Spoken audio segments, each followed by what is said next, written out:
This is the stability challenge. For maximum efficiency on the job site, an operator shouldn't have to focus on machine stability. Is the ground too uneven? Will my machine tip? Will my load spill? The better the stability, the more focused the operator will be on the job.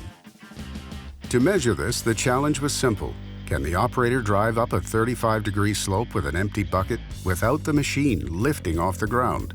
A good indication that the machine has solid stability. Let's begin. First up, Cat.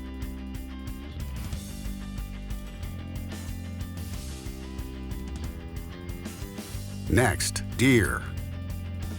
As you can see, both the Cat and Deere machines tip backward while climbing the hill.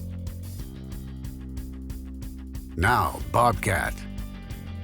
The Bobcat struggled, but it did eventually make it over.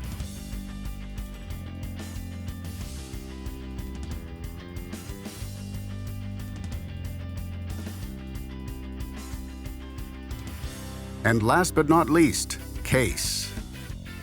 The Case, however, with its mighty power stance, had no issues with stability when climbing the hill.